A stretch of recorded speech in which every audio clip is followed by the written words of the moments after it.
Love Stories of Great Missionaries. By Belle M. To the girl who is tempted to say no to her lover because he is a student volunteer. Contents. 1. Winning a wife in the homeland. 2. A case of parental objection. 3. Finding a wife on the field. 4. A courtship by correspondence. 5. The call of God in an offer of marriage. 6. The handicap of a hopeless attachment. Illustrations. Sailing of Judson and his bride on the caravan from Salem, Massachusetts, February 19, 1812. Adoniram Judson and Anne Hasseltine. Judson at the age of 23. Robert Moffat and Mary Smith. From miniatures taken at the age of 20. Robert and Mary Moffat. After more than 50 years in Africa. David Livingstone and his daughter Agnes. James Gilmore. Monsieur and Madame Coillard. Henry Martin. 1. Winning a wife in the homeland. The first time Adoniram Judson saw Anne Hasseltine, his whole heart went out to her. It was a genuine case of love at first sight. And no wonder. In every way she was worthy of the love of such a young man. Tall and slender, with dark eyes and curling hair, and a bright, vivacious manner, she was not only beautiful, but had the added charms of a keen and well-developed mind, and a spirit as dauntless and devout as Judson's own. It was during the sessions of the Massachusetts General Association of Congregational Churches held in Bradford in June 1810, that historic meeting at which the American Board was born, that the two first met. Anne lived in Bradford, and Adoniram had come, in company with the three Samuels, Newell, Knott, and Mills, to present a paper to the association stating their desire to become missionaries, and asking if they might expect support from the American churches. The story of their first meeting is told by Judson's son. During the sessions the ministers gathered for a dinner beneath Mr. Hasseltine's hospitable roof. His youngest daughter, Anne, was waiting on the table. Her attention was attracted to the young student whose bold missionary projects were making such a stir. But what was her surprise to observe, as she moved about the table, that he seemed completely absorbed in his plate? Little did she dream that she had already woven her spell about his young heart, and that he was, at that very time, composing a graceful stanza in her praise. An introduction followed, and ere long Judson asked her if she would be his wife and go with him to carry the gospel to the heathen in India. It was a momentous question, which she did not answer at once. In every way he was such an one as she would choose. Slender and refined looking, with dark eyes and chestnut hair much like her own, the son of a highly respected New England minister, and first honor man at Brown in 1807, any young woman might have been proud to be offered his hand, and Anne returned his affection. Had he been content to stay in America and serve the biggest church in Boston, whose minister wanted him for a colleague, it would not have taken her long to decide. But to go with him to India, that was another question. It is hard to realize in these days what it meant to be a missionary then. No one had as yet left America to carry the gospel to India, and public opinion was against it. For a man it was regarded as absurd, for a woman entirely inconsistent with prudence and delicacy. The voyage was long and perilous, the climate of India unfavorable, and the danger of violent death at the hands of the natives believed to be great. Then, too, the engagement was for life, with no provision for furlough. No wonder Anne hesitated. It does not cost quite so much to be a missionary in these days, yet many a young woman asked the question that Adoniram asked Anne, even though her heart prompts an affirmative answer, either rejects the suit of her lover, or uses all her powers of persuasion to induce him to remain in the homeland with her. Not so Anne Hasseltine. Though the idea appalled her, she bravely faced it and sought to know whether it was really God's call. Most of her friends were violently opposed to her going, and of the few to whom she turned for advice, only 2 or 3 gave her any encouragement whatever. Though Judson's whole heart was set on her going, he made no effort to bias her decision by minimizing the dangers or throwing a false glamour of romance over the future, but appealed instead to her love for Christ and the rewards promised to those who serve him. When at length she said something about the consent of parents, he wrote to her father as follows. I have now to ask whether you can consent to part with your daughter early next spring, to see her no more in this world? Whether you can consent to her departure to a heathen land, and the hardships and sufferings of a missionary life.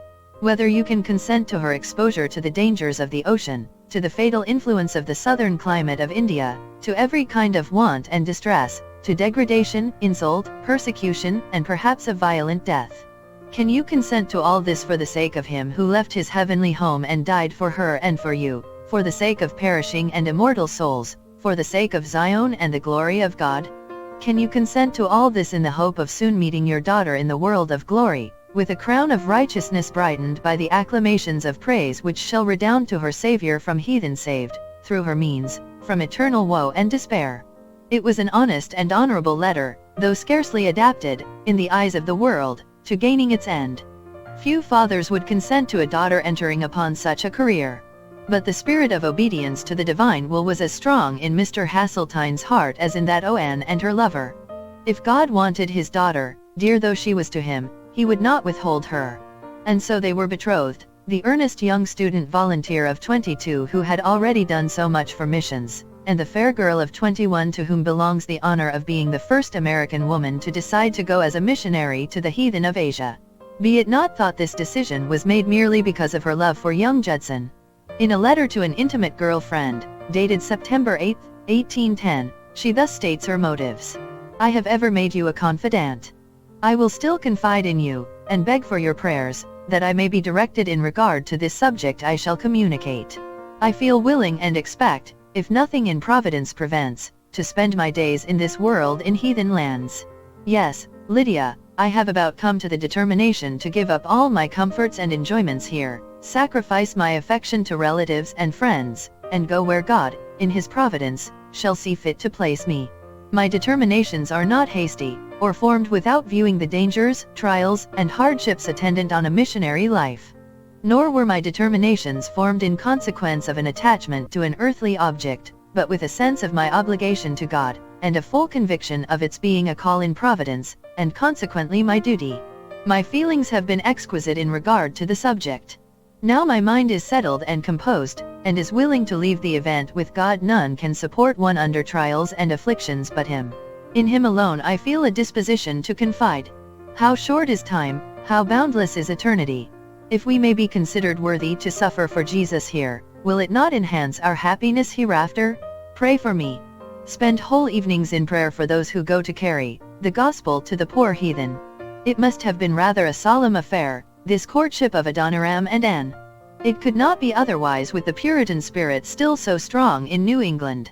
At that time, and indeed for long after, levity was considered most unbecoming in a missionary, and the fitness of a candidate who indulged in much laughter was seriously questioned.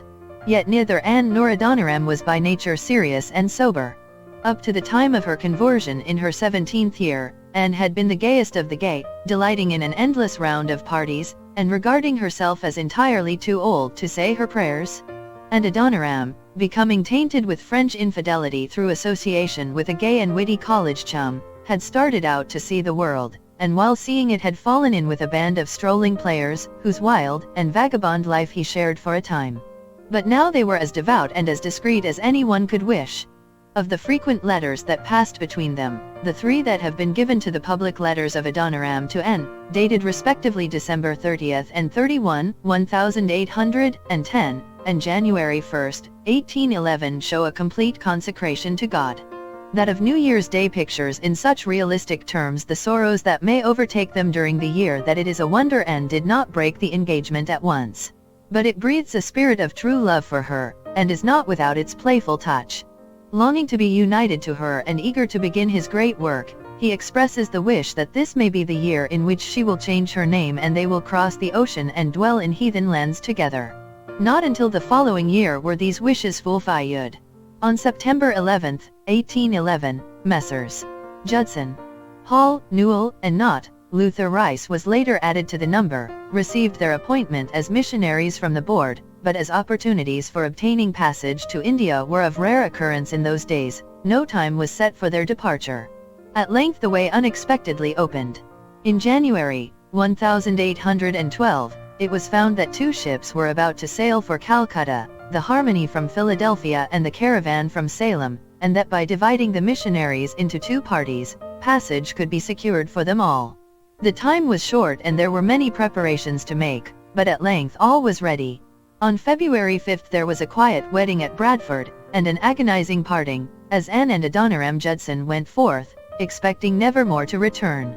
The next day, at a solemn and affecting service held in the old Tabernacle Church at Salem, where a picture of the scene and the settee on which they sat are still preserved, Judson and his colleagues received ordination. Then, on February 19th, after an unexpected delay of some days, the Judsons, in company with Samuel and Harriet Newell, boarded the caravan and began their wedding journey to the field. It was well they had counted the cost. The trials in store for them, though of a somewhat different nature, were fully as great as they had anticipated. Contrary to all expectation, the ocean voyage was completed without disaster, neither of them met with a violent death at the hands of the heathen, and each, in the good providence of God, was permitted to return once to the homeland. But the expulsion from India, the separation from their colleagues, and the odium cast on their names resulting from their change of belief in regard to the method of baptism, their settlement in Burma, a land they had been led to regard with feelings of horror, and the 21 months' imprisonment at Ava and Ongpenla, these were things they had not even dreamed of. But, though God permitted them to suffer so sorely, He gave them abundant success. Many notable men and women have gone out since from America, but the service of these two has not yet been surpassed, perhaps not even equaled. In that dark land they dreaded to enter, Judson planted one of the most famous and successful of missions, and his wife proved herself one of the world's greatest heroines. The change in denomination that cost them so sore resulted in the forming of a second great missionary society in America, the society so long known as the American Baptist Missionary Union, and the recital of their sufferings at Ava kindled fires of heroic self-sacrifice that have never died out. God evidently made no mistake when He gave Anne Hasseltine to Adoniram Judson to be His wedded wife. Without her at his side to cheer and comfort and help him, it would have been hard to plant the mission in Burma, and seemingly impossible for him to have endured the tortures at Ava. 2. A case of parental objection. Not long after Robert Moffat entered the service of James Smith, of the Dukinfield Nurseries, he fell in love with his employer's only daughter. The father had been afraid this might happen. Returning home from Manchester on that eventful day when he had promised his friend, the Rev. William Robbie, to take into his employ the young Scotch gardener who felt called of God to be a missionary, it suddenly occurred to him that perhaps it would cost him his daughter. But Mr. Robbie was so anxious to have his young protégé near him, and there had been no other opening. Besides, James Smith liked the young man and thought he would make a good workman. Perhaps there was no ground for his fears, after all. The young man had been obliged to give up his plans, at least for the present. The London society to whom he had offered himself, through Mr. Robbie, had declined to accept him. There were so many applicants that only the best could be sent, and young Moffat had had little schooling. And as it might, James Smith had given his word, and he would stand by it.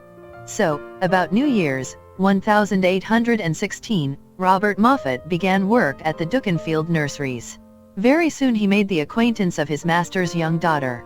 Beautiful in face, polished in manners, and the expectant of a considerable fortune, she was attractive enough to win the heart of any young man. To her father's new assistant she had the added charm of an interest in missions as deep as his own. Her education in a Moravian school had laid the foundations, and 2 years before, at a meeting in Manchester, she had been so deeply impressed with the needs of the heathen that she had sent up a silent petition to God that sometime she might be permitted to work in South Africa. From the first Robert Moffat and Mary Smith were thrown much together. Ere long they became so deeply attached that they plighted their troth one to another. For a time the course of their true love ran smooth. But by and by there was trouble. Through the intervention of Mr. Robbie, the directors in London were induced to reconsider their decision, and bade the young Scotchman be ready to sail within a few months. He was assigned at first to the South Seas with John Williams. But presently, deeming the TWA lads our young to gang either Moffat was 21 and Williams 20, this was changed to South Africa. Thus strangely was God preparing to answer Mary Smith's prayer. To his parents in Scotland his going was a trial of no common sort. Yet they did nothing to hinder, but bade him Godspeed. The old father wrote, with dignified resignation, that whatever might be his own feelings or those of Robert's mother, they dared not oppose his design, lest haply in so doing they should be found fighting with God. Not so Mary Smith's parents. Both were deeply pious, and ardent promoters of missions. Yet they declared they could not relinquish their daughter and refused to give their consent. Poor young Moffat? He had not realized that his going might cost him so much. But his life had been laid on God's altar, and he would not withdraw it. Nor did Mary Smith ask it. The idea of a separation appalled them, but their happiness must not interfere with God's work. So Robert prepared to go out alone. By and by a letter came from the directors that made it still harder. All candidates are expected to take partners along with them, it said. This was a new sorrow that cost Mary Smith many tears. Yet she offered to release Robert from his engagement, and let him choose another to go in her place. But to him this seemed little short of a crime. How could he offer his hand to another when his heart was still in Mary Smith's keeping? Yet if God willed it, he must obey. But God did not ask this sacrifice of him. From the clearest indications of his providence, he bids me go out alone, he wrote to his parents, after long hours of prayer, and he who appoints crosses and disappointments also imparts resignation and grace sufficient unto the day. So I am bold to adopt the language of Eli, and to say, It is the Lord, let him do what seemeth him good. And so it was settled.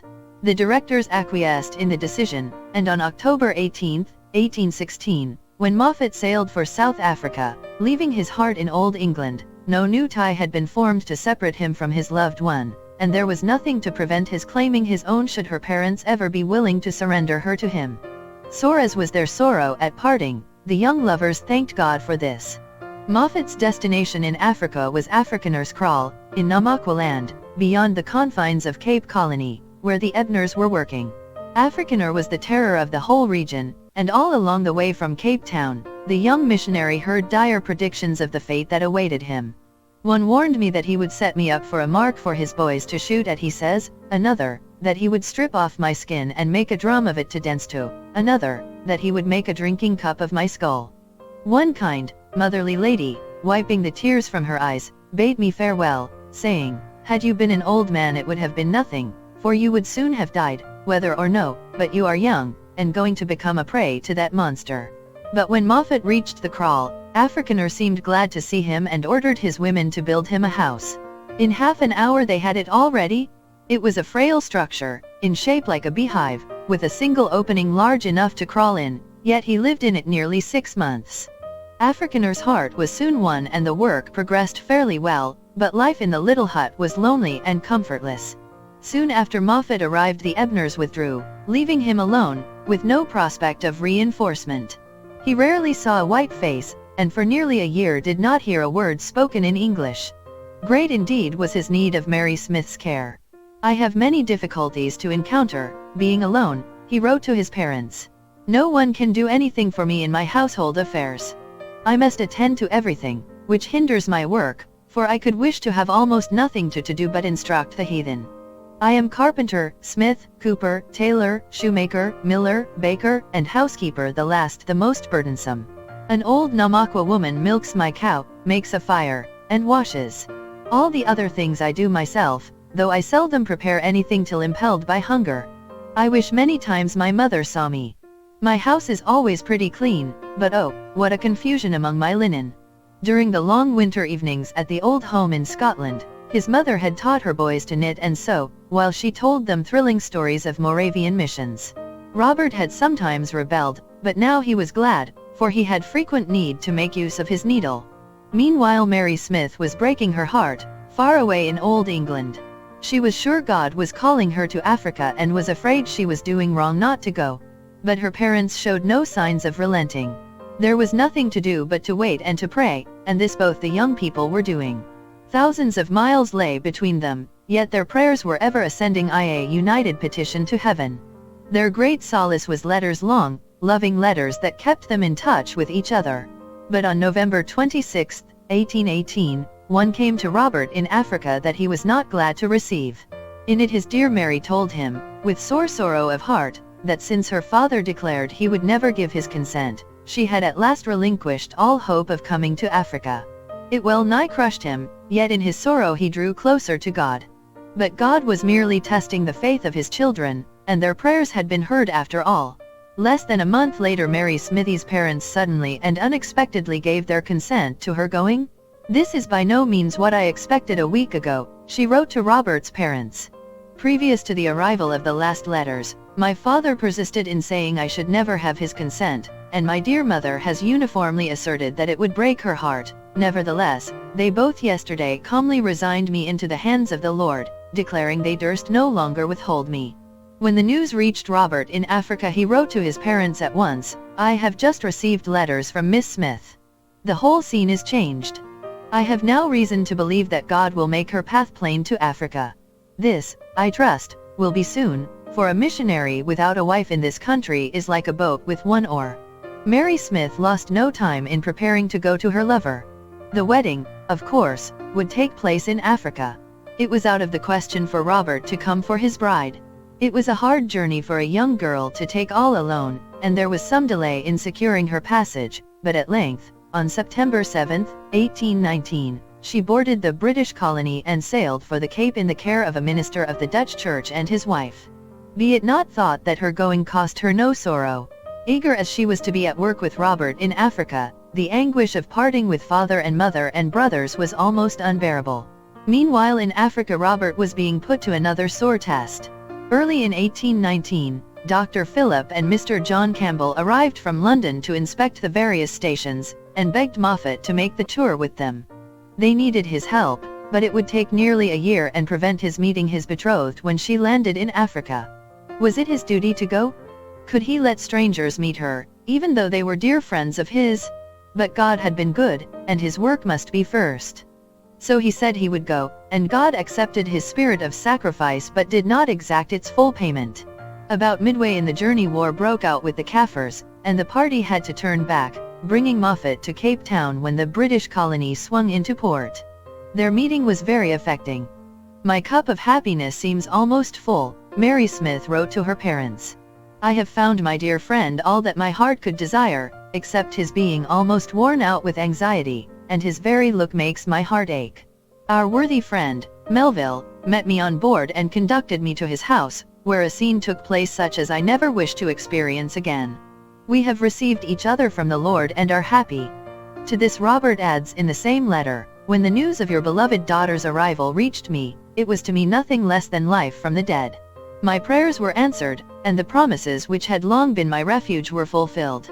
Mary, my own dear Mary, is now far distant from you, but let this comfort you, that, although in a land of strangers, she is under the care of our ever-present God, and united to one who promises to be father, mother, and husband to her, and will never forget the sacrifice you have made in committing to his care your only daughter." 3 weeks later, on December 27, 1819, the long-deferred wedding took place in St. George's Church, Cape Town, Dr. Philip taking the place of the absent father, and the Melvilles opening their house for the feast. Shortly after, the young couple left in ox wagons for their wedding journey of 600 miles to their field. Such was the happy ending of the romance of the Moffats. Theirs was a union truly ideal. For more than 50 years they walked hand in hand, doing God's work with a zeal that has rarely been equaled. Through it all Mary Moffat was the truest of helpmeets. "My father never would have been the missionary he was but for her care," says their son. When God took her home, the sense of her loss overwhelmed her poor husband. "For 53 years I have had her to pray for me," was his first pitiful cry when he found she was gone. But what a precious gift of God she had been! 3. Finding a wife on the field. David Livingstone was fancy-free when he sailed for Africa in 1840. He had ideas of his own, on the subject of matrimony and missions, and no fair young girl crossing his path had as yet led him to change them. The directors of the London Missionary Society had asked him the usual questions when he applied to them 2 years before. One of them was in regard to his matrimonial prospects. In answering this he was very explicit.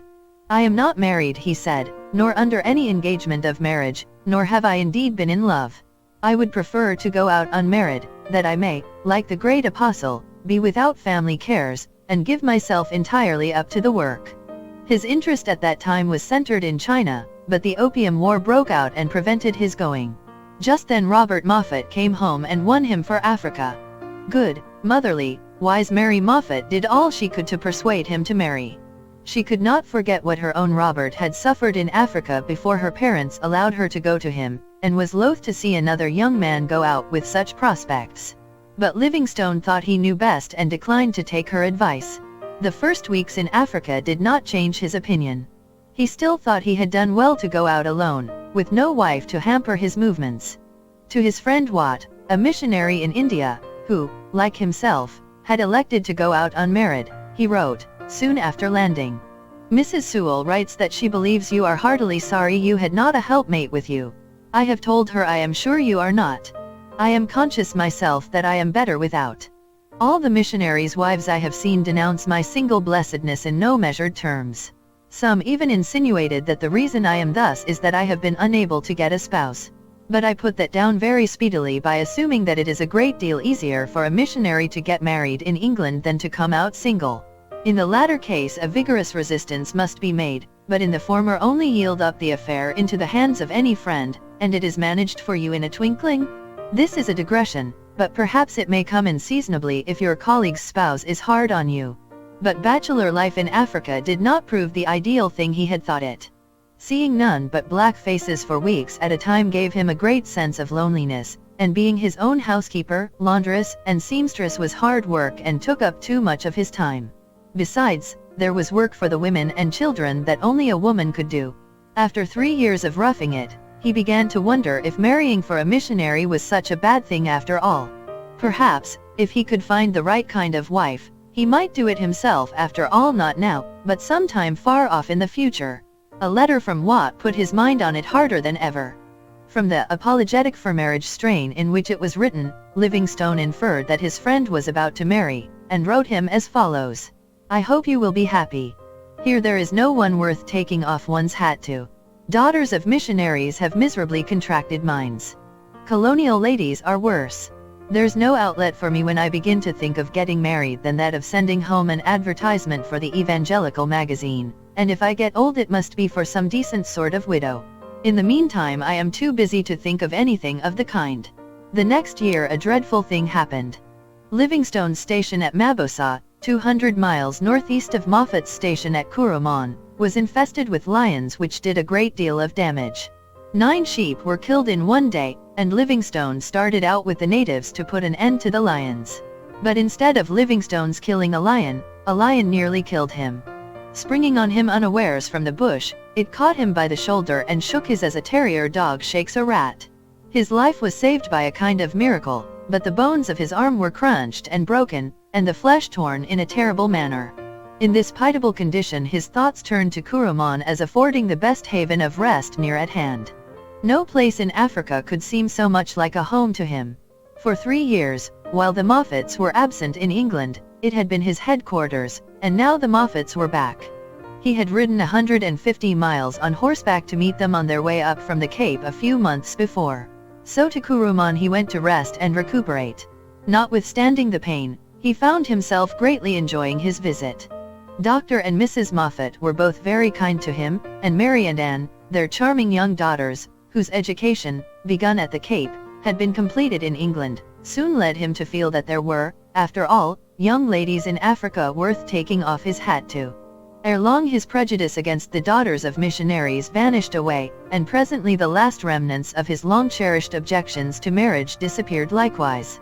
Finding in Mary, the elder, his ideal of a wife, he, to use his own words, screwed up courage to put a question beneath one of the fruit trees, the answer to which being yes, the two were betrothed. Livingstone had found his heart at last. Yet he had not obeyed its dictates without due deliberation. He had so long regarded a wife as a hindrance that he dared not put the question beneath the fruit tree without carefully considering what effect it might have on his future career as a missionary. This he made plain in a letter to the directors announcing that he had at last decided to marry. Without doubt his choice was a wise one. Had he searched the world over he could not have found a more suitable bride than the one God had ready in Africa. Born and bred in the country, adept in all the arts of the household, and already at work in the mission, she had every qualification for the wife of a pioneer missionary such as Livingstone then expected to be. At the same time, she had the culture and refinement that made her an acceptable companion for a man of such scholarly bent. Livingstone was jubilant over the prize he had won, and become the most ardent of lovers.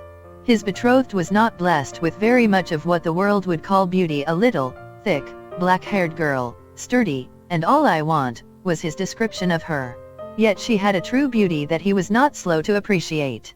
I see no face now to be compared with that sunburnt one which has so often greeted me with its kind looks, he wrote her long after. Their courtship was short, but exceedingly happy. Livingstone was fond of his jokes, and Mary Moffat knew how to take them. Notwithstanding their deep piety, they were very merry together, and even in later life, when David was so famous, and both were, to all appearances, so decorous and sober, they continued to be playful at home. The happy days at Correspondence soon came to an end. Toward the close of July, Livingstone returned to Mabasa to build a house and lay out a garden in anticipation of the coming of his bride. At Mototo, 18 miles up from Correspondence, he wrote, on August 1, 1844, the first of his many love letters to her. In it he talks much of their plans for the future, and asks if her father will write to Colesberg about the license for their marriage. If he cannot get it, we will license ourselves, he jokingly says. Then he closes as follows. And now, my dearest, farewell. May God bless you. Let your affection be much more toward him than toward me, and, kept by his mighty power and grace, I hope I shall never give you cause to regret that you have given me a part. Whatever friendship we feel toward each other, let us always look to Jesus as our common friend and guide, and may he shield you with his everlasting arms from every evil. At Mabasa, though his arm still gave him much trouble, he began at once on the house. He had almost no help, and it proved a slow and laborious task.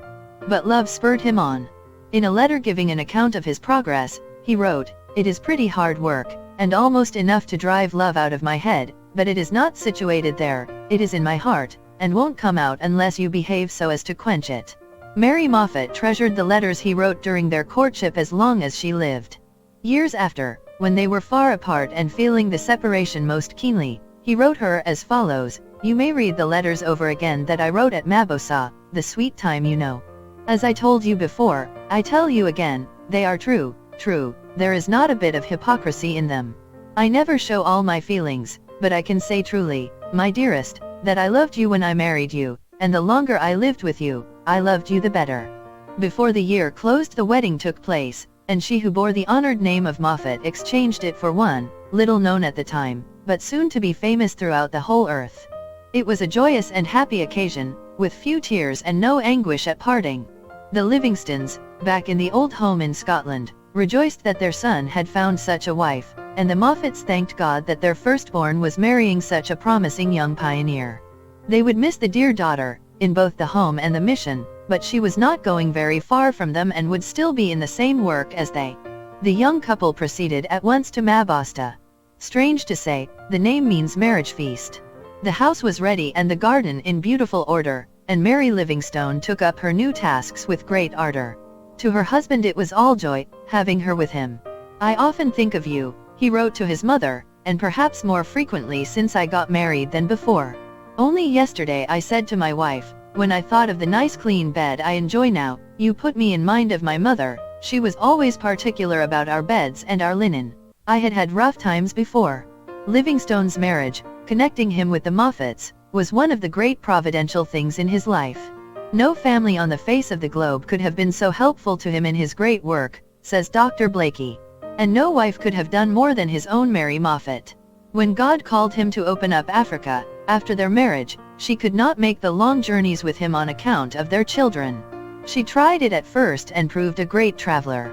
"Your mama was famous for roughing it in the bush, and was never a trouble," Livingstone wrote to their daughter, after the death of her mother. But the children suffered so much that at last she consented to take them to England and let her dear David plunge into the forest alone. It was hard, yet she had no thought of holding him back. The interests of the great continent was as dear to her as to him, and she endured, for years at a time, suffering and suspense and separation that he might be free for the work. Opening up Africa cost them both sore, but many shall rise up and call them blessed because of it. For a courtship by correspondence. James Gilmore's courtship was as out of the ordinary as everything else about him. Yet, like all that he did, it bore the stamp of complete consecration to God. When he sailed for China in 1870, a strong, manly young fellow of 27, he went without either a wife or a colleague. Yet it was a lonely task that awaited him. The reopening of the London Missionary Society's long suspended work in Mongolia, and at times he was almost overwhelmed at the prospect. "Companions I can scarcely hope to meet," he wrote before sailing, "and the feeling of being alone comes over me till I think of Christ and his blessed promise, 'Lo, I am with you always, even unto the end of the world.'" No one who does not go away, leaving all and being alone, can feel the force of this promise. When I begin to feel my heart threatening to go down, I betake myself to this companionship, and, thank God, I have felt the blessedness of this promise rushing over me repeatedly when I knelt down and spoke to Jesus as a present companion, from whom I am sure to find sympathy. I have felt a tingle of delight thrilling over me as I felt his presence, and thought that wherever I may go he is still with me.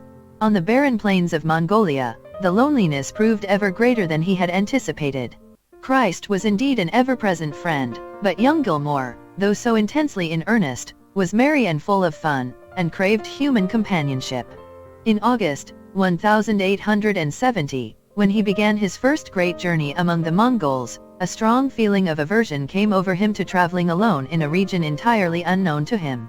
An unexpected companion, in the person of a Russian merchant, relieved this somewhat, but at Kyakhta, the southern frontier of Siberia, the loneliness became well-nigh unbearable. "Today I felt a good deal like Elijah in the wilderness," he wrote in his diary during a brief period of enforced inactivity. He prayed that he might die. "I wonder if I am telling the truth when I say that I felt drawn towards suicide. I take this opportunity of declaring strongly that on all occasions two missionaries should go together. I was not of this opinion a few weeks ago, but I had no idea how weak an individual I am. My eyes have filled with tears frequently these last few days in spite of myself." Oh, the intense loneliness of Christ's life, not a single one understood him? He bore it. "O Jesus, let me follow in thy steps." At Peking, his headquarters between trips, he had no home of his own, but lived in rented rooms with a native Chinese servant. His meals he took with a fellow missionary, Mr. Edkins. Going to his home broke the monotony and helped not a little. Nevertheless he was lonely and his life sorely lacking in comfort. His two great needs were a wife and a colleague. The colleague he asked the directors in London to send him. The wife he attempted to find for himself. A true son of Scotia, he proposed first to a Scotch girl, whether in person before he left home, or by letter from China, he has not divulged. But the Scotch girl said no. He had asked her too late. She was already pledged to another. His own efforts to find a wife being thus thwarted, Gilmore turned to the Lord.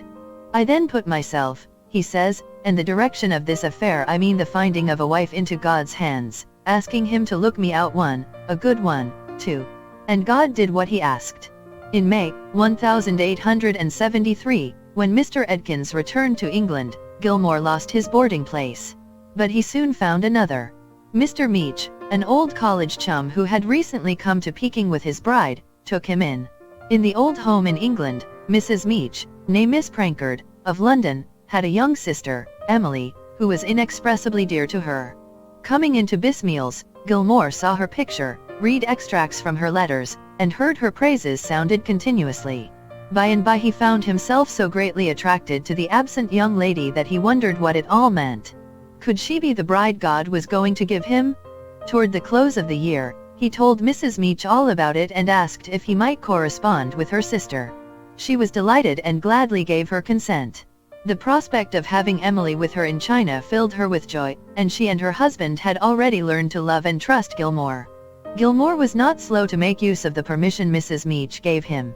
Early in January 1874, he wrote to Miss Prankard, opening up a correspondence with her. Gilmore-like, the very first letter contained a proposal of marriage. By the same mail he wrote to his parents in Scotland. "I have written and proposed to a girl in England," he said. "It is true I have never seen her, and I know very little about her, but what I do know is good. Her mother supports herself and daughter by keeping a school. One of the hindrances will be perhaps that the mother will not be willing to part with her daughter, as she is, no doubt, the life of the school. I don't know, so I have written and made the offer, and leave them to decide. If she cannot come, then there is no harm done. If she can arrange to come, then my hope is fulfilled. If the young lady says yes, she or her friends will no doubt write you, as I have asked them to do. You may think I am rash in writing to a girl I have never seen. If you say so, I may just say that I have something of the same feeling, but what am I to do? In addition, I am very easy-minded over it all, because I have exercised the best of my thoughts on the subject, and put the whole matter into the hands of God, asking him, if it be best, to bring her, if it be not best, to keep her away, and he can manage the whole thing well. Having posted these letters, Gilmore started on a long tour through Mongolia, and tried to forget all about it. When Emily Prankard received his letter in London, she at once took the matter to God. She had never seen this would-be husband, but she had heard much about him from her sister in China and friends of his in the homeland. The spirit of missions was strong in her heart, and at length she wrote him that she would come to China and join him in his work for Mongolia. Receiving one another on trust from the Lord, neither of the young people took long to decide. The first letter I wrote her was to propose, says Gilmore, and the first letter she wrote me was to accept romantic enough. Owing to a delay in the mails, the announcement did not come to the old folks in Scotland through their son's letter as he had planned, but in a note from Miss Prankard's mother in London. My parents were scared one day last year, Gilmore wrote after his marriage, by receiving a letter from a lady in England, a lady whose name even they had not known before, stating that her daughter had decided to become my wife. Didn't it stir up the old people? My letter to them, posted at the same time, had been delayed in London. It was a shock at first, but Gilmore's parents soon became reconciled to his engagement. Before sailing for China, Emily Prankard spent 2 weeks with them in Scotland, and so completely won their hearts that they wrote to their son that though he had searched the country for a couple of years he could not have made a better choice. Meanwhile Gilmore himself was quietly pursuing his work on the plans of Mongolia. On the way back in July, he thought much about the question he had asked 6 months before. Would there be an answer waiting for him? If so, what would it be? At Calgon he found a package of letters. One bore the London postmark and the handwriting he had grown familiar with on Mrs. Meach's letters. It was from Emily Prankard, and her answer was, yes. I proposed in January, he says, went up to Mongolia in the spring, rode about on my camels till July, and came down to Calgon to find that I was an accepted man. A short, but happy courtship by correspondence followed. You will be glad to hear that I have had some delightful letters from Miss Prankard, he wrote to his mother in Scotland. She has written me in the most unrestrained way concerning her spiritual hopes and condition, and though we have never seen each other, yet we know more of each other's inmost life and soul than, I am quite certain, most lovers know of each other even after long personal courtship. It is quite delightful to think that even now we can talk by letter with perfect unreserve, and I tell you this because I know you will be glad to hear of it. I knew she was a pious girl, else I would not have asked her to come out to be a missionary's wife, but she turns out better even than I thought, and I am not much afraid as to how we shall get on together. Early in the autumn, Emily Prankard sailed for China, and in November, Gilmore and Mr. Meach went to Tientsin to meet her. For 2 weeks nothing was heard of the steamer, but at length, on Sabbath evening, November 29th, word came that she was outside the bar, waiting for the tide to bring her up to the city. Next morning, at 5 o'clock, Gilmore and Meach boarded a steam launch and started down the river. About 8 o'clock they met the steamer coming up, and Mr. Meach recognized Miss Prankard on deck. But the steamer did not stop, and poor Gilmore had to wait another 3 hours. Emily Prankard's first view of her lover must have been something of a shock.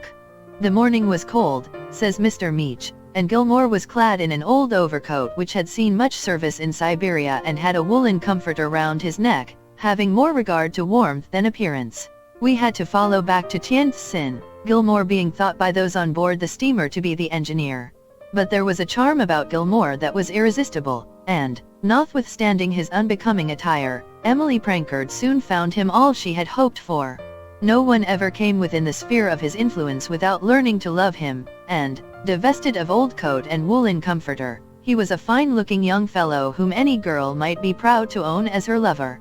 There was an aspect of good humor about his face and a glance of his eye revealing any amount of fun and frolic, says one of his fellow students. Honesty, good nature, and true manliness were so stamped upon every feature and line of it, that you had only to see him to feel that he was one of God's noblest works, and to be drawn to him as by a magnetic influence. On Tuesday, December 1st, Miss Prankard left for Peking, with Meach and Gilmore as escorts. On Thursday she reached the home of her sister, and on the following Tuesday the wedding took place. I think I must have said I will in a feeble voice, says Gilmore, for my wife when her turn came sung out I will in a voice that startled herself and me, and made it ominous how much will she was going to have in the matter. In a letter to his friend, Mr. Lovett, the bridegroom announced the wedding in true Gilmore fashion as follows. I was married last week, Tuesday, December 8th. Mrs. Meach's sister is now Mrs. Gilmore. We never saw each other until a week before we were married, and my friends here drew long faces and howled at me for being rash. What if you don't like each other? How then? It is for life. As if I didn't know all this long ago. After a honeymoon of 1 week, Gilmore started out with Mr. Meach on a 9-day tour into the country. 2 days before Christmas he returned and settled down in Peking for a while to get acquainted with his wife. She proved all he hoped for and more. To a Scotch friend, whose letter, warning him not to take an English girl for a wife, came after his marriage, he wrote, "About my wife, as I want you to know her, I introduce you to her. She is a jolly girl, as much, perhaps more, of a Christian and a Christian missionary than I am." The whole thing was gone about on the faith principle, and from its success, I am inclined to think more and more highly of the plan. Without any gammon, I am much happier than even in my daydreams I ever imagined I might be. It is not only me that my wife pleases, but she has gained golden opinions from most of the people who have met her among my friends and acquaintances in Scotland and China. You need not be the least bit shy of me or my English wife. She is a good lassie, any quantity better than me, and just as handy as a Scotch lass would have been. It was great fun for her to read your tirade about English wives and your warning about her. She is a jolly kind of body, and does not take offense, but I guess if she comes across you, she will shake you up a bit. Unusual as their courtship had been, their marriage proved one of the happiest on record. In the bride God gave him, Gilmore found not only a wife, but a colleague, the only one he was ever permitted to have. Hand in hand they worked for the Mongols, her zeal fully equal to his.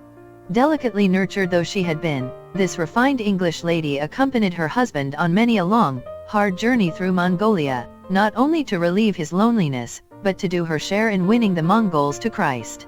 For 11 years she endured privations and faced dangers of no common sort with a heroism that has rarely been equaled. Then God took her home, and Gilmore was left with his motherless lads. But she had been a great help to him, and their union the one great joy of his 20 years' lonely and difficult toil. 5. The call of God in an offer of marriage. When Francois Coillard reached Larib, Africa, in 1859, clean-shaven and unmarried, the Basutos were greatly perplexed. Could this beardless, wifeless youth be the missionary they were expecting? He was nothing but a boy. What could he teach? Asked the women drawing water from a little well at the close of his first day among them. He is a young man, he has neither a wife nor a beard. But his case was not hopeless. There were remedies for defects such as these. Coillard heard what was said, and in a very short time had grown a beard which raised him immeasurably in the eyes of the natives. He thus quickly and easily acquired one of the marks of a man among the Basutos. Would he ever acquire the other? This was a question the young Frenchman was ever asking himself. Coillard was not without a wife because he did not want one. When the Paris Missionary Society assigned him to a lonely pioneer post, he knew he would need a woman's care and companionship. But his reverence for womanhood was so great that his ideas of matrimony were so high and exalted that he was unwilling to marry merely for the sake of comfort and companionship. He wanted a wife from the Lord and was willing to wait until the Lord sent her. One evening, not long before he sailed in 1857, he thought he had found her. He had gone, as he frequently did, to the home of the rich and pious Madame André Walther, then the rendezvous of all Protestants of note in Paris. In her brilliantly lighted salon, crowded with students and professors, deaconesses, and court ladies, he was presented to a newcomer among them. Miss Christina Mackintosh by name, who had come over from Scotland to assist her sister, Miss Kate, who had been teaching for 2 years in Paris. From the moment they met, Coillard knew that Christina Mackintosh was the wife that he wanted. But he said nothing to her. There was no time for their acquaintance to ripen into even an ordinary friendship, and he feared to act on such a sudden impulse lest it be a mere human desire, and not of the Lord. So he sailed away without revealing the hope in his heart that someday she would come to Africa and share his work for the Basutos. The foundations of his hope were very slight. There was no ground for it whatever save that he knew her heart was in the mission field. When little more than a child, she had resolved to be a missionary to Africa. But this purpose had lain dormant until an address of his own, which she had heard soon after coming to Paris, revived it again. Nevertheless, the vision went with him. Throughout the long journey by sea and by land, the conviction steadily grew that she was the one. At length, In obedience to what he believed to be divine guidance, he wrote from Africa, offering her his heart and his hand. In the orthodox fashion of France, the proposal was made through their mutual friend, Madame Walther. 6 months passed and then came her answer, a refusal on the ground that she did not know him well enough. This was true. Yet had it not been for the storm of opposition it raised, her answer might have been different. She had heard God calling her to Africa, and she had seen enough of Coillard to know that he was one of the noblest and most lovable of men. Her sister Kate alone favored her going. She had known Coillard in Paris, and felt that it was an honor for her sister to be asked to share the life of this heroic young missionary. But everyone else was opposed to it. Her mother refused to entertain the idea, and Coillard's friends, as well as her own, expressed their disapproval very frankly. She was implored not to bury her talents in Africa, and he was warned that a young woman who was more at home in the classroom than the kitchen would be a hindrance instead of a help. So Christina, strong and self-reliant though she was, yielded to the opposition and stayed at home. But from now on she devoted every spare moment to work among the poor to quiet her conscience, perhaps. It was a sore disappointment to Coillard, and a great test of his faith. He had been so sure she would come. But it was all a part of God's plan. At this time Coillard was somewhat lacking in self-confidence, and much too dependent on human sympathy and help. But now, alone with the heathen, he learned to find God all in all. It was a sore experience, but it gave him new beauty and strength. But it was hard. Entries in his diary and letters to his mother show how intensely he suffered from isolation among a people entirely heathen. The loneliness was almost unbearable, and added to it were the burdens of housekeeping, with no help save from careless and incompetent natives, who spoiled his food and smashed his dishes. For 2 years Coillard worked on alone, one of the world's real heroes. He put away all thought of marriage, yet ever and anon there came to him the vision of a face with sparkling eyes, not beautiful, perhaps, but calm and restful and full of resolute purpose. He could not banish it, do what he would, and it filled him with longing. It was the face of Christina, the girl who would not come. Did she ever think of him, alone in Africa, and suffering so? Had she ever regretted the answer she gave? Would it be any use to ask her again? He needed her so much, and so did the work. What could he not do with her to help him? At length, having sought counsel of God, he wrote again, and this time the answer was different. Christina now perceived that it was God who was calling her, that this twice-repeated offer of marriage was her opportunity for fulfilling her early vow to be a missionary. Viewed in this light, she dared not decline it. So she wrote she would come. There was opposition still, but not from those nearest and dearest. God had been working in her mother's heart, and she was now able to make the sacrifice with joy. I would rather see my daughter a missionary than a princess, she wrote to her soon-to-be son-in-law. Coillard's cup overflowed when he received Christina's acceptance. I cannot believe in my own happiness, he wrote in his diary on July 5, 1860, the day her answer arrived. It had a good effect, too, on his work. Malipo, now he knows I am going to be married, acquaints me with all his affairs, and demands my advice, he wrote of the chief a month later. Knowing how much she was needed, Christina resolved to sail for Africa before the end of the year. On July 5, the very day her letter reached Leribe, she left Paris and started for Scotland to prepare for the wedding. It was a terrible wrench to leave everything dear to her, says her niece. She had no illusions as to what kind of a life awaited her, and it was not the kind she liked. She preferred civilization to the wilds. Coillard knew something of what it was costing and was full of tenderest sympathy for her. I do not know that I could do what you are doing, he wrote her, giving up all for an unknown country and an almost unknown husband. The knowledge that it was God's will alone sustained her. This also Coillard knew and appreciated. How happy I am, he wrote later, to see that you perceive clearly the will of God in our union. Later on that will be a source of strength and comfort. For as the days of disappointment and trial, when Satan will whisper, "What are you doing here?" you will be able to answer, God, my God, bade me go, and I have obeyed. May I, by my constant love, fill all the empty places in your heart. Of her letters to him at this time only one has survived. One passage in it shows how eagerly she welcomed anything that added to the tie between them. What do you say, dear Frank, to this letter? All IA English F, she wrote. It would have been sad for me to write you in a foreign language from home, for I cling so to your having this at least in common to those dear to me, that you understand their tongue as well as your own. In the autumn Christina went to Asnières in France to make the acquaintance of Coillard's mother, to whom he was devotedly attached. During this visit, which ever remained a precious memory to both, Madame Coillard gave her a packet of François letters to read, letters which revealed the depths of love and tenderness in his nature, and showed how much he had suffered without her in Africa. These, more than anything else, braced her for the coming ordeal of breaking home ties. "What gave you such a happy thought?" Coillard wrote to his mother. "Not that my letters are worth much, but because they could cheer my betrothed amid all the sorrows of parting, by assuring her that an affectionate son would not be an unloving husband."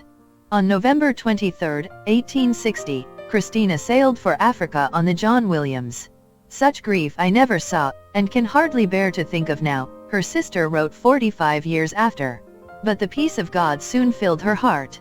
Meanwhile, in Africa, Coillard's people were awaiting her coming with a joy scarcely less than his own. "Today you are a man," they said, when he started to the Cape to meet her. "Return quickly and bring us our mother and the mother of our wives." Through a misunderstanding, due to a mix-up in the mails, Coillard went to Port Elizabeth, whereas Christina landed at Cape Town. Without waiting for a boat to take him around by the sea, he started in hot haste across country.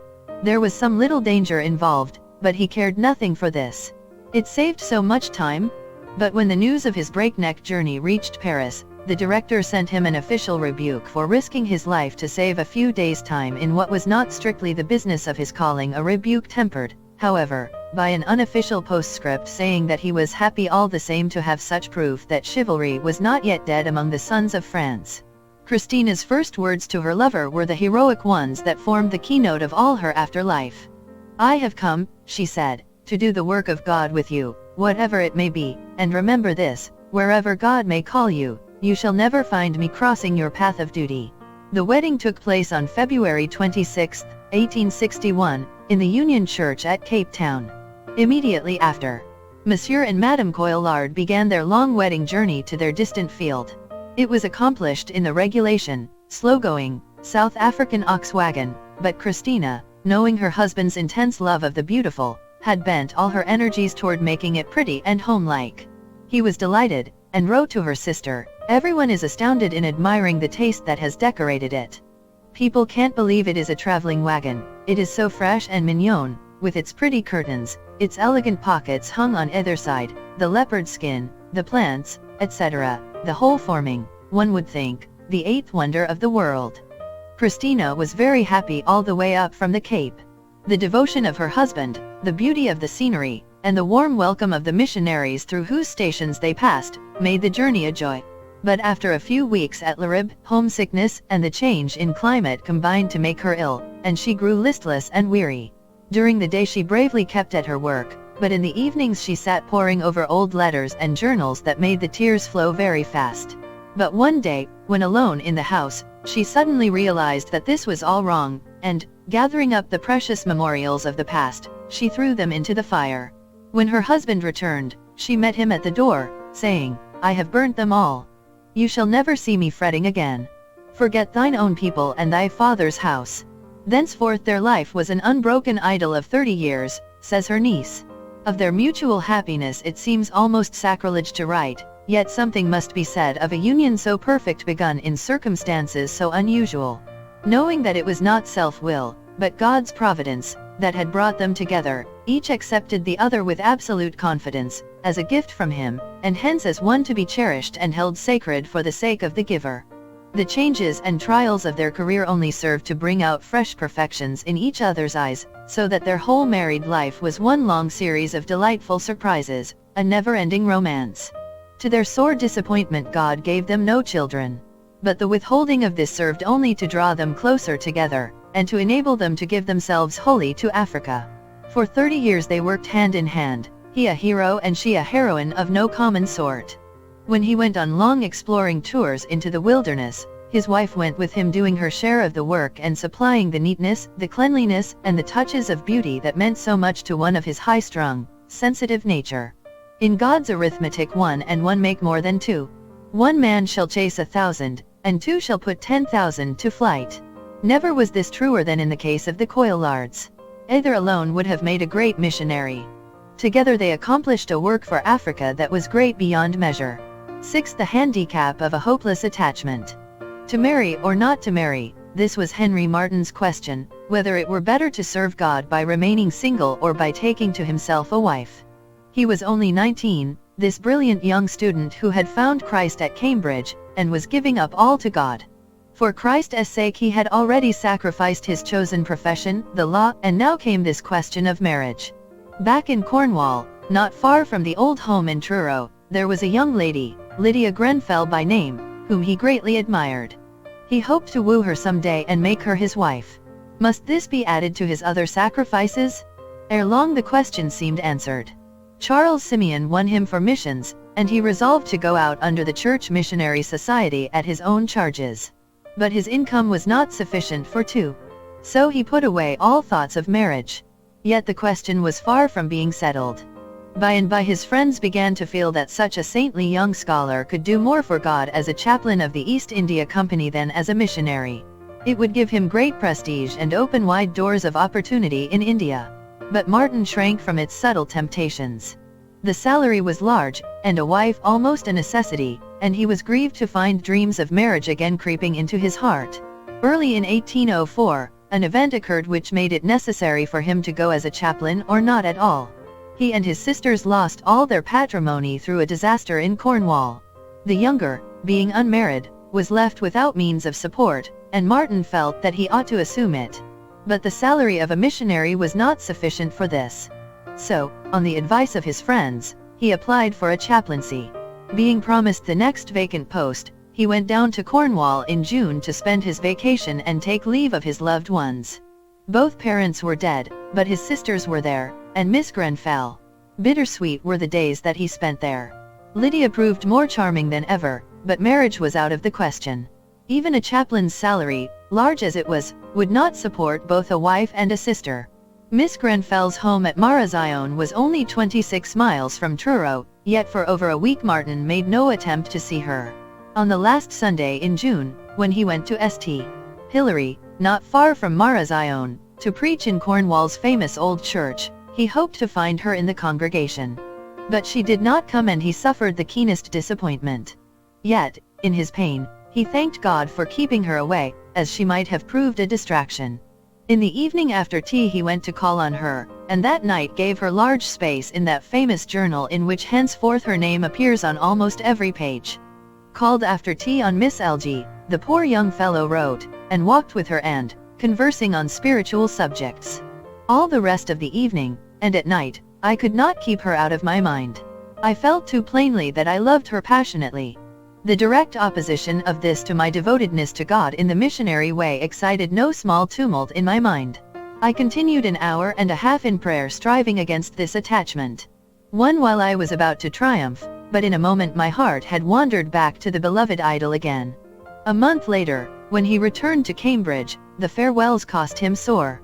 Parted with Lydia, perhaps forever in this life, with a sort of uncertain pain which I knew would increase to greater violence afterward, his journal says. And thus it proved. Yet cost what it might, he resolved to be true to his missionary vow. That night, ere he slept, he made a rededication of himself to God. Never, says Miss Yonge, were hopes and affections more thoroughly sacrificed. Meanwhile, what about Lydia? Did she return Martyn's affection? Apparently not at this time. She had known him for years, her sister Emma had married his cousin, and she admired him greatly. But she was 6 years his senior, and her mind was too much taken up with a former love affair to think much about him. The young man to whom she had been engaged proved unworthy, and afterwards married another, yet she had an idea that her promise to him was binding as long as he lived. Her sister, however, thought she cared more for Martyn than she was willing to show, and told him so when he confided in her the story of his love on the way back to London. This gave him pain as well as pleasure, and added to the intensity of his affection. Nevertheless, he adhered to his resolution not to marry. But before leaving England, the question came up again for discussion. At a meeting of the Eclectic Society of which he was a member, one of his friends told him that he was acting like a madman to go out unmarried. All the other ministers present expressed the same views, and poor Martyn was sorely perplexed. His sister having been recently betrothed to a worthy young man, he was now free to marry. Was this God's way of revealing his will? When I think of Brainerd, he wrote at this time, how he lived among the Indians, traveling freely from place to place, can I conceive that he would have been so useful had he been married? Schwartz was never married, nor was Paul. On the other hand, I have often thought how valuable would be the counsel and comfort of a Christian brother in India. These advantages would be obtained by marrying. I am utterly at a loss to know what is best. His friends would not let the matter drop, and at length he wrote to Mr. Simeon. While awaiting his answer, the tempter stood by. I have not felt such pain since I parted from Lydia in Cornwall, he says. I could not help saying, Go, Hindus, go on in your misery, let Satan still rule over you, he who is appointed to labor over you is consulting his ease.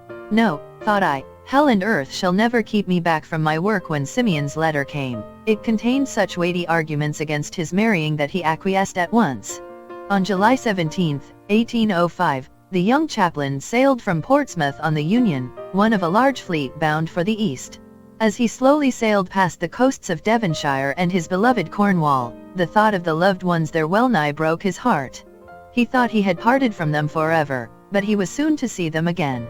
On the 19th, to his great surprise, the fleet anchored off Falmouth, not far from his home. While awaiting orders from Nelson, it remained there 3 weeks. At first Martin made no attempt to see Lydia, though she was only 20 miles away. But ere long love conquered, and, having first asked God to prevent it if it be contrary to his will, he boarded the coach for Marazion, and, with much confusion, told her of his love, and asked if she would come out to him if it seemed best for him to marry in India. But she would not commit herself, and he returned to Falmouth greatly depressed. On August 10 he went to pay her what proved his last visit. At 5 that morning a signal had sounded announcing the sailing of the fleet. But he did not know it until about 9, when, as he sat reading the scriptures to Lydia and her mother, a messenger arrived saying that a friend was waiting at St. Hilary with a carriage to take him to Falmouth. It came upon me like a thunderbolt, says the poor young lover. Lydia was evidently painfully affected by it. She came out with me that we might be alone at taking leave, and I then told her that she must not be offended at receiving a letter from me from India. In the great hurry she discovered more of her mind than she intended. She made no objection whatever to coming out. Thinking perhaps I wished to make an engagement with her, she said we had better go quite free. With this I left her. By dint of hard riding Martin reached Falmouth in time. But he had a narrow escape. The fleet was well underway, but the Union, having become entangled in the chains, had been unable to clear the harbor. The captain was vexed, but Martin thanked God, and Lydia wrote in her diary, Doth not God care for his own, and order everything that concerns them? The fleet must not sail till the man of God joined it. Praised be the name of the Lord. Lydia's sorrow, though not so keen, was now akin to Martin's own. It sometimes happens that love begets love, and it had evidently been so in her case. Much have I to testify of supporting Grace this day, she wrote in her diary on August 10, after their final parting. My affections are engaged past recalling, and the anguish I endured yesterday, from an apprehension that I had treated him with coolness, exceeds my power to express, but God saw it, and kindly ordered that he should come and do away the idea from my mind. It contributed likewise to my peace, and I hope to his, that it is clearly now understood between us that he is free to marry where he is going, and I have felt quite resigned to the will of God in this, and shall often pray the Lord to find him a suitable partner. Little did she know her own heart. 2 months after landing at Calcutta, Martin received a packet of letters from home. There was one from Lydia and one from Charles Simeon sounding her praises. Having recently made her acquaintance, he now expressed regret that she had not gone to Lydia with Martin. Poor Martin! Did ever a man suffer more at the hands of his friends? The next day he told his brother chaplain, David Brown, all about it. Mr. Brown assured him that a wife would be a great help in the work, and advised him to send for Lydia. So, on July 30, 1806, after many days of deliberation and prayer, he wrote her a long and loving letter asking if she would come. At Dinapore, whither he was sent in October, he waited long for an answer. The heat was excessive, the work heavy, and his strength beginning to fail. Yet he labored incessantly and gave much time to prayer. He greatly needed a wife. He had plenty of servants, but no one to watch over him and make him take care of himself.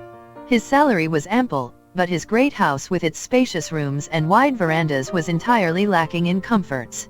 Mrs. Sherwood, who with her husband was Martin's guest for 2 days, tells how much she suffered for want of a pillow. Her face ached badly at night, but she could find nothing to lay her head on but a bolster stuffed as hard as a pincushion. But she found much to admire in Martin himself. In her autobiography she gives a charming picture of him as she knew him in his Indian home. He was dressed in white and looked very pale, she says, which, however, was nothing singular in India. His hair, a light brown, was raised from his forehead, which was a remarkably fine one. His features were not regular, but the expression was so luminous, so intellectual, so affectionate, so beaming with divine charity, that no one could have looked at his features and thought of their form. He was as remarkable for ease as for cheerfulness, and had a rich, deep voice and fine taste for music. When he relaxed from his labors in the presence of his friends, it was to laugh and play like a happy, innocent child, especially if there were children to laugh and play with him. It was weary waiting for Lydia. Ever, through the solitude, the suffering, and the toiling of the first 12 months at Dinapore, says Dr. George Smith, the thought of Lydia Grenfell, the hope of her union to him, and her help in his agonizing for India, runs like a chord of sad music. Once he dreamed she had come, but awoke with a sigh to find it only a dream. Perhaps all my hope about her is but a dream, he wrote the next day in his diary. Yet be it so, whatever God shall appoint must be good for us both, and I will endeavor to be tranquil and happy, pursuing my way through the wilderness with equal steadiness, whether with or without a companion. At last, on October 24, 1807, after more than a year of suspense, her answer reached Dinapore, a refusal on the ground that her mother would not give her consent. It was a blow that well-nigh crushed Martin. Lydia refuses to come because her mother will not give her consent, he wrote to the Rev. David Brown, who had advised him to send for her. Sir, you must not wonder at my pale looks when I receive so many hard blows on my heart.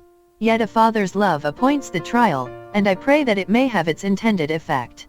Yet, if you wish to prolong my existence in this world, make a representation to some persons at home who may influence her friends.